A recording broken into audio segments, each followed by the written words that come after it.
Assalamualaikum warahmatullahi wabarakatuh. Gak berasa ya udah ketemu lagi dengan bulan puasa, Alhamdulillah. Dan ketemu lagi dengan aku Momeji. Kali ini aku akan membuat hidangan berbuka puasa yang jigli-jigli gitu pastinya. Ini lembut, meluncur banget di tenggorokan dengan selai. Dan ini pastinya enak banget.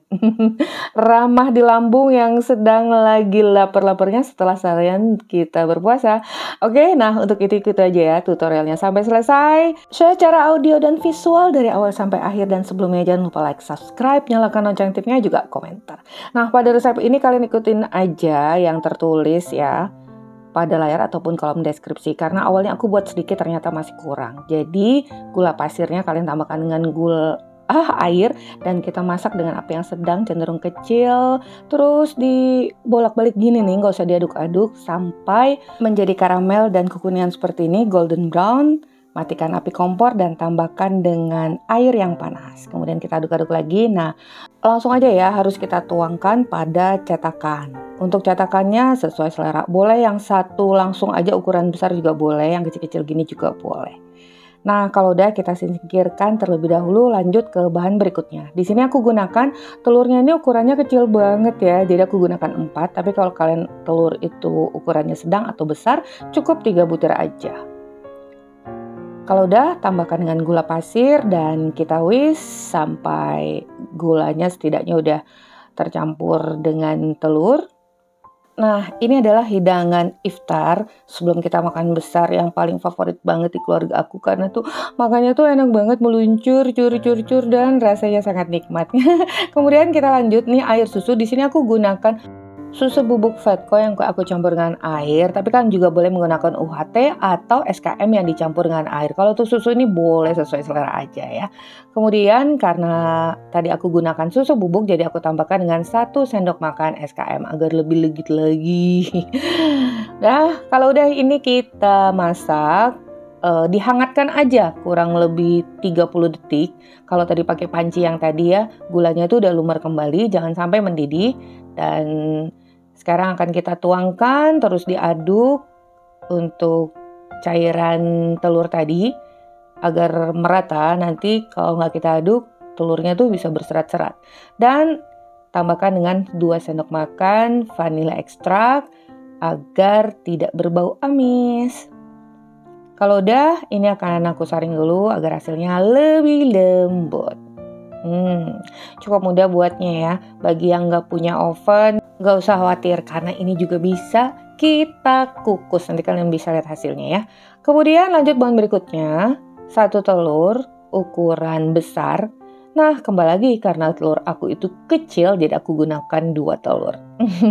Maklum lah ya, sekarang apa-apa mahal, telur juga harganya melejit banget. Jadi aku pilih beli yang kecil aja nih.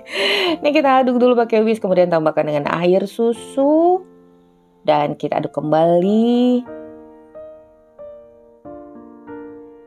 Lalu tambahkan dengan tepung terigu protein sedang atau rendah juga boleh, dan coklat bubuk.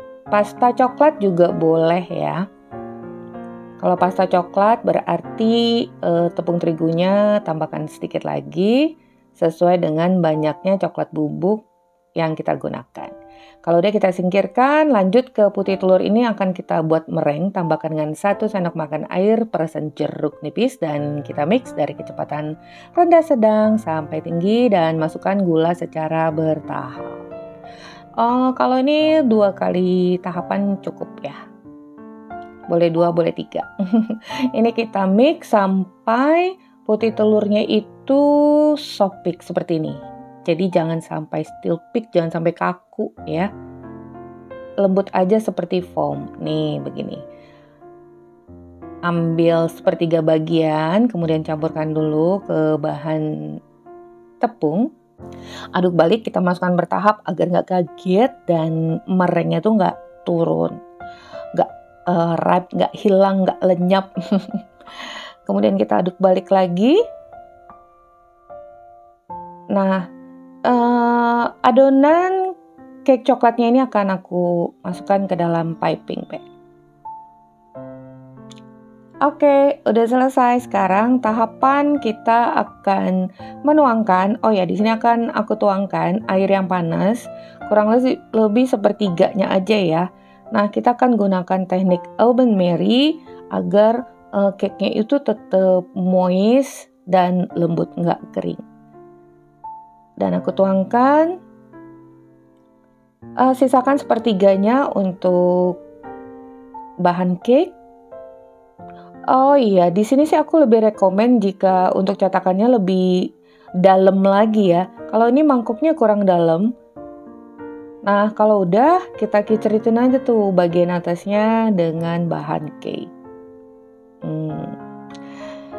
Ini kurang lebih seperti atau kita sebut dengan magic cake juga ya.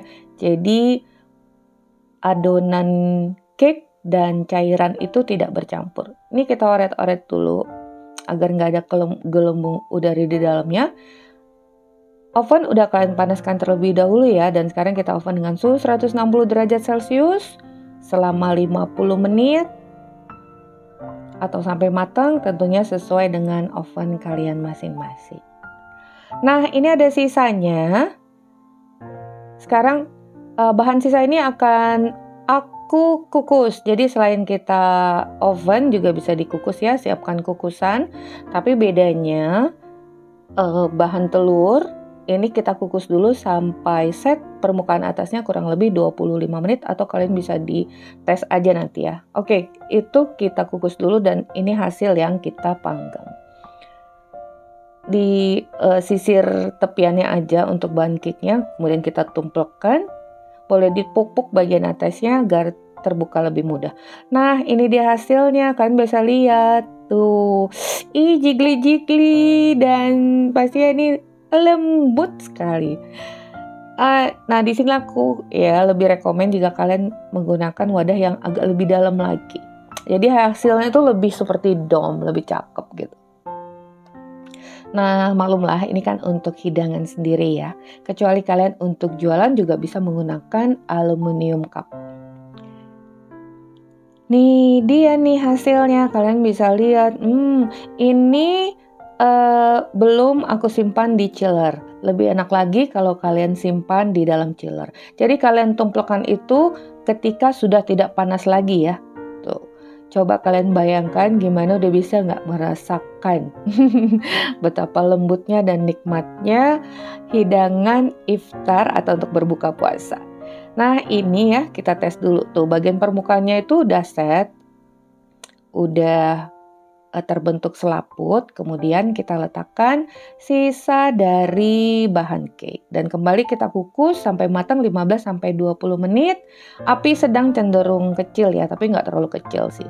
Sampai matang tentunya. Nah itu ketatap sama tutupnya. Bagi kalian bisa alasi tutup kukusan dengan kain ya agar uap airnya nggak menetes ke bawah. Nah itu aku udah tes tusuk udah mateng, ini dia hasilnya. Dan ternyata bagaimanakah hasil yang dikukus tuh. Karamel tetap terpisah. Nih ya. Dan kalian bisa lihat kelembutan dari cake coklatnya. Aku jamin ini enak banget. Kalau beli pastinya mahal, kalau kita buat lebih bisa menghemat lagi biaya pengeluaran di saat Ramadan. Tentunya pasti lebih besar ya. Nah ini kita tumplekkan aja, tapi kita tumplekkan itu kita balik kalau udah tidak panas lagi. Ini lebih cakep, lebih seperti dome dan aku lebih rekomen jika kalian menggunakan cetakan yang lebih dalam seperti ini. Itu aku menggunakan gelas aja ya. Nah, akhirnya selesai juga puding cake karamel kita hari ini. Yuk digercepin aja cobanya. Yang udah mencoba tolong tulis hasilnya di kolom komentar. Mumpung puasanya masih besok. Entar ya dini hari ya. Kita udah sahur. Oke, sampai di sini dulu resep kita hari ini. Thank you for being with me today. Wassalamualaikum warahmatullahi wabarakatuh.